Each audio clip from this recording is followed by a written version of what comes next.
Jane Beeder, thank you so much for joining us. Oh, my pleasure. And you, okay, what's in a name, right? Yes, what's in a name, and that's what I do. Jane Beeder is, she owns a business. It is a bead business, and as stringing beads. Stringing yes. beads and making everything as far as necklaces. And I was just in your studio a few minutes ago, and I was looking at this beautiful, bright blue necklace. Yes, my first necklace. And I've never touched it. I was 17. I was living in Tehran, Iran, and we took a trip. You know, Tehran, Iran's sort of like our landscape outside of the treed area. Brown and high, desert plateau. And I was taking a ride out into the country, and I saw a fellow who had a donkey. And he was stringing these bright, bright blue beads on the donkey. It was absolutely beautiful. So I bought a string of it, and I still have it. Is that how you got interested in beading? Yes. So it was one little moment in time? One moment in time. You happened to come across some guy who happened to be beading? And since then, when I buy beads, I always buy beads when I travel. They're small, they're lightweight, and you can put them in your suitcase.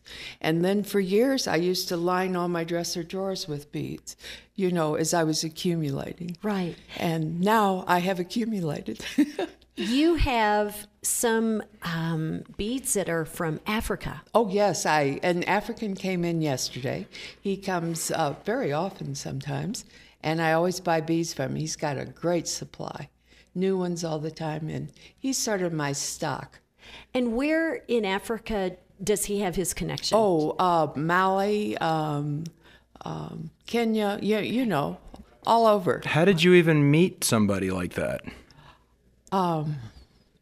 I don't know. I can't remember. He just came into your life. Yeah, he just came into my life I know, it was a school teacher who met him someplace. And she called me and said he was coming to her house and did I want to see what he had. And I've been buying from him ever since. Sometimes I have other people, sometimes I'm by myself. So. And so your goal is in making these beads. To own every bead in the world. Corner the market. Corner the market. Right. Because you are Jane Beeder. Yes. And what are the you're making beads, and the beads are absolutely exquisite, and thank you. And I genuinely mean that. Thank you. And I wonder, though, what the challenges are in terms of finding people who particularly here, to find people who will appreciate that enough to say, I need to have those. Well, not everybody wants my necklaces. They're rather bold. They're rather ethnic. Sometimes they have a lot of historic beads in them, like this amber. Well, tell us about you've got. Well, this is an African necklace. Okay. This is African amber, which is a mustard color, and then these are made out of vinyl. And they're a copy of a bead that's no longer being produced. They were made out of old 78 records, those black records? No! And they sort of chipped them, and they That's where my Elvis record has gone to. I bet it is. Just found it. It's on her neck. Well, when you say African amber, yes, right? Okay, where does that come from? What is amber? Yeah. Amber is tree sap that's petrified. And the Caspian Sea is a great place for it, all over Eastern Europe. Lots of the beads that are in Africa were exported from Europe. Oh, that's fascinating. Doesn't amber have to do with fossilized? Yes, so these are petrified like trees are petrified. Yes, the tree falls over into the water. There's sap in it. Okay. The salt water eats up the bark and everything else, and you're left with this substance that gets hard. And that's what amber is. Now, there's a limited supply of amber, of course, and so there have been other substances that are now passed as amber. You have to be very careful about buying amber. Oh my goodness. You know what? If I ever almost buy an amber, if I'm not buying it from you, I'm going to bring it to you to let me know. I'd be happy to. This is the thing that I love beads. Yes. They're so interesting. Yes. So Jane, now this is what I'm thinking. Now you're telling this story, and it's awesome to hear kind of where things have gone since your meeting with the guy with the donkey and the beading. Yes. But if that was the case, what year was that in Iran that you were in Iran? Tehran. Well, she was in Tehran. Yes, I lived there with my father and mother and brother and sister. That was 1952. 1952. And politically, there must have been so much going on. Well, it was in the Mossadegh era. The Shah was still in power. Right. And he left power briefly, and Muzagar was the last president.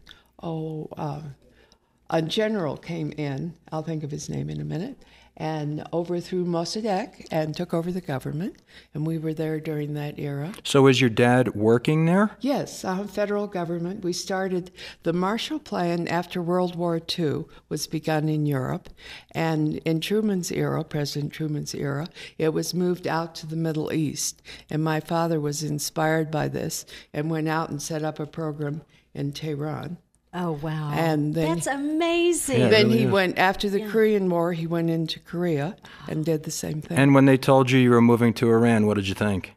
I read a book about it. That's what I thought. Yeah. And I was sort of excited.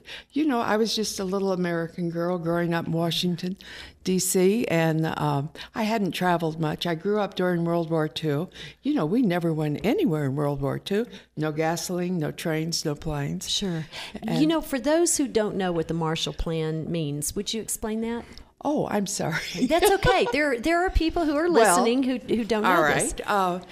Countries that were overpowered in the war, Second World War, were devastated. There was nothing left. They had to start with a whole new infrastructure. You know, you had to build roads, you had to start fertilizer factories, crops, you know, everything. And the Marshall Plan, we brought in experts from our own culture and had counterparts in each of these countries where we trained people to take over their jobs. So when the Point 4 experience was over, you had this cadre of local experts.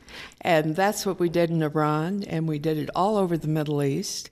And my father was in South America too, and then Korea after the war. So were you a kid when this was all happening? Were you working before, or No, I just graduated from high school, and I went to the American University in Beirut, Lebanon. Mm-hmm. And then another year, we needed to start a school for American dependents, and I was principal at 19. Oh, my goodness. So I just had a wonderful time. So yes. When the Shah was overthrown, they tell me there were 2,000 students in my school. Oh, my goodness. So that was your plan, was to be a school administrator before you became an artist? No, I was going to be Brenda Starr. You're going to be Brenda Starr, right. Now she's going to have to tell who that is, just like she did with the Marshall Plan. Am I dating myself? No, you're doing fine. No, this is good. Yeah, the whole idea is we want people to know the diversity of the people in our building, Jane, and you are an awesome representative I am diverse. of it. You are diverse, yes. Do you teach a class on beading? No, I don't. But would you teach me? I would. As your first student, Jane. Would you have You're my first student. No, it's easy to teach someone to string and how to make a necklace, but I'll tell you, it takes practice to make one that is appealing enough for another person to buy. Yeah, and even those strings, do you use the same string every time, or do you vary that? You mean the same substance? Yeah. I usually use the same thing. And where do you get that? This other stuff at is from far. So that's Market. Okay. There's a string of shops in New York City that whenever I'm there, I go down and buy all my findings. We call those findings clasps. And you know, as I walked into your studio, my eyes were just going crazy with the bright colors. Yes. And of course the silver and the it's not gold, it's brass. It's brass. Okay. And I'm just sitting there as I look at all of that, and I think anyone who wears what you create, there's no way anyone could keep from commenting. And I bet you find that where they're they are wearing a piece of art. Well, thank you. I find that very flattering and satisfying. And that's what you mean to do. Yes. I mean, this is not subtle. And there's, of course, nothing about you that is subtle. No, I don't think so. And I think that is why the women are, my guess is, drawn to coming to you. Now, do they ever ask you, will you make some, commission I do a lot you? of I do a lot of custom work. Okay. A great deal of it. And who? Tell me the typical customer who would ask specifically, because I wouldn't know enough about it. I would say, Jane, you do, It's not the young girl. It's the more mature woman, the one who has a sense of her own style, I think. Okay, and they kind of know what they want. Then there are two kinds of people in that. There are those that like large, chunky, and then there are those that wear small things. Who do you want to buy these beads? Why do we want them to buy them? I'd like anyone who got dressed up and was going someplace to want one of my necklaces to finish that outfit. That would be a perfect. Well, it would be the ultimate accessory. Okay, Yes, I'm it would telling be. you. Now that would be a real ego trip. No, but I would like to get in some more galleries and have a wider exposure, and I'm working on that. I had a wonderful show up at the Broadmoor Hotel a couple years ago, which was neat. So the point is here is the beauty of art is it is what you decide it could be, and then when people come to you, which there's nothing more flattering. And they were packed out yesterday, I understand, No, lined that up was out fun. the street. No, they weren't. And we had fun yesterday. It was a good day. Well, you know, you not only are an artist, but also you're involved with the symphony. Yes, and I am. There's something that you're doing with them. Can you tell us about that? Yes. Well, about 7 years ago, I was in Washington, D.C. to go to a National Symphony Guild meeting. These are the supporters of the orchestra, fundraisers. And so I brought home an idea. We call it Play for Music, and it's an annual lunch and card party, mostly bridge. And I'm doing it again this year. Did it the first couple years. Now I'm going to chair it this year, and it's March 16th. Oh, cool. And we'd love to have people come. No, this is... And every dime goes to the Philharmonic Orchestra in Colorado Springs. So what is the event? How would you describe the event? It's a lunch and card party on a Saturday afternoon. And there are prizes, and it's fun.